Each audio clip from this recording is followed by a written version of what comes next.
Okay, so in this video, I'm going to show you how to follow a particular conversation or topic that has a hashtag associated with it. You'll notice that I've actually logged into Twitter and you can see the various components of Twitter here. So I'm on my home page and I can get notifications or discover various things. Along here, this is my actual profile, which you can also get to by clicking on either of these. Down here are my statistics. I can write a new tweet here or by clicking on the feather and the page icon. Things that are trending are along here, so you can see Rick Mayall died yesterday, so he starred in The Young Ones, so those things are very popular. The World Cup, that kind of thing. Here where it says promoted, it actually means that this particular hashtag has been paid for. Excuse my stretching exercises. You can see in the time that I've been recording this video that I've actually had 11 new tweets show up in my feed. So if I click on that, that will actually show me the tweets that have come to me since I last checked. Here are suggestions on who I might like to follow based on the current people that I'm following. Up here you can see settings, private messages or direct messages they're called on Twitter, and here's your search field. So if we were going to follow the example that I gave in the U3A session, to participate or to follow the Q&A discussion, if it was a Monday night and we wanted to actually see what people were saying on Twitter about it, or if we wanted to catch up on what had happened during the Twitter conversation on Monday night, we'd go to the search field up here and we'd just key in the hashtag sorry about the typo, Q&A. So you'll see here that there's actually a list of everything that usernames that actually have Q&A in them. I'm not quite sure why Peter McAvoy's signed up there, but you can see that all of these other subjects have Q&A, these suggestions that have come up. So we can either click on ABC Q&A, which is the tick means that it's the verified program, but they actually say to participate to key in the hashtag and Q&A, which is what I've done. So I'm going to click on this top result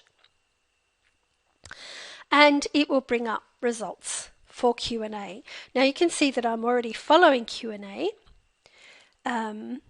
This one has come up because this hashtag Q&A has been used, but you'll see that these are the official Q&A hashtags that have gone on. So you'll notice that when you run your mouse over a particular tweet, you can see that you have options contained in each tweet. So you can respond to the Q&A to that particular tweet. So if somebody, if somebody's come up and said that the coalition split on paid parental leave and that sparked Joe Hockey to do something about it, and you think that's rubbish, you can click on reply and you'll see the activity that's gone on related to that tweet once you do. So one person's retweeted it, 3 people have favorited it. When we reply, it will actually go to Q&A and to the username Guardian Oz, which I assume is the Guardian in Australia, because these are the ones that have been the accounts that have already participated in this particular tweet.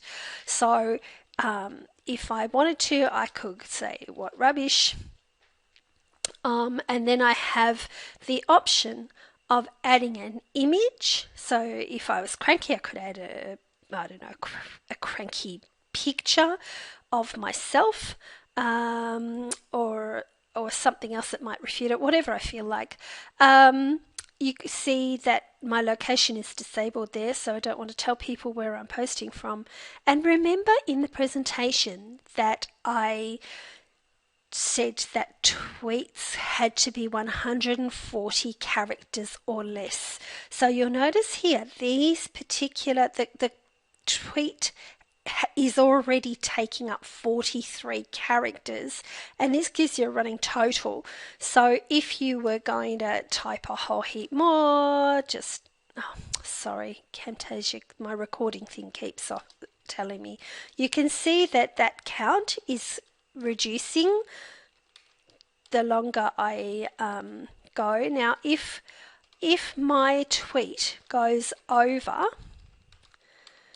the 140 character limit, you can see how it turns red because I'm getting towards the limit. But then it will go, if you go over the limit, it actually goes into the negative and the tweet button is disabled. So once it comes back up, that means you're within the 140 character limit. I've got 4 characters before I exceed that. If I wanted to actually tweet that, I just have to click the tweet button and it would come up in the Q&A feed. But I'm not going to do it because it's just gibberish. So some of the other options, you can retweet. And all that means is it's like copying and pasting what's been said into your own as if it comes from you. So it will come up saying that you've retweeted it if that's if you want to share that with the people who follow you on Twitter. So if you really like something that's been tweeted, you can favourite, and all that does is star it so that you know that it's something that you enjoy. Please ignore the buffer. That's actually a program I use for my business. And if you want more, you can click to look at the whole thing and you'll get the same kind of summary that comes up when you go to respond. So that's how you can monitor. You just scroll down to see what's happened. These are actually quotes from the people who appeared on Twitter last Monday. And then up here you can see there are 7 new results for the hashtag Q&A. Now, that might not be ABC's Q&A. It might just be someone else using the hashtag Q&A, so you'd have to have a look. So Tony Jones, as you may or may not know, is the host of Q&A, so that's obviously related. This is related as well, the ABC Q&A. Excuse me, but this one isn't. So you can see which ones are associated and which ones aren't. If you choose to respond to something, then you can go up here to compose a new tweet, and to actually become part of that conversation. If you think that Tony Jones is rubbish or whatever, you can say what Tony Jones just said is rubbish. And again, if you tweet it, that hashtag Q&A will make sure that it shows up in the Q&A feed. Now, if you're ever watching a program or you're participating in a discussion and you want to make sure that somebody notices it, then that's where the @ tag comes in. So instead of the hash, if I wanted to ask a question of somebody who was on the panel of Q&A, you quite often hear them say, if you want to ask a question, type it into Twitter and make sure that you put @Q&A so that we know that you want us to ask the question so that we can see it. So you'd use your @ button and Q&A. And again, this comes up, so that would be to them. So you'd click on that, and then you just type whatever your question, so that they know that you're actually asking the question. That will come up in their Twitter feed. So I hope that's helped you in terms of discussions and how to participate on Twitter, and also illustrated what the hashtag is used for and what the @ sign is used for as well. Thanks.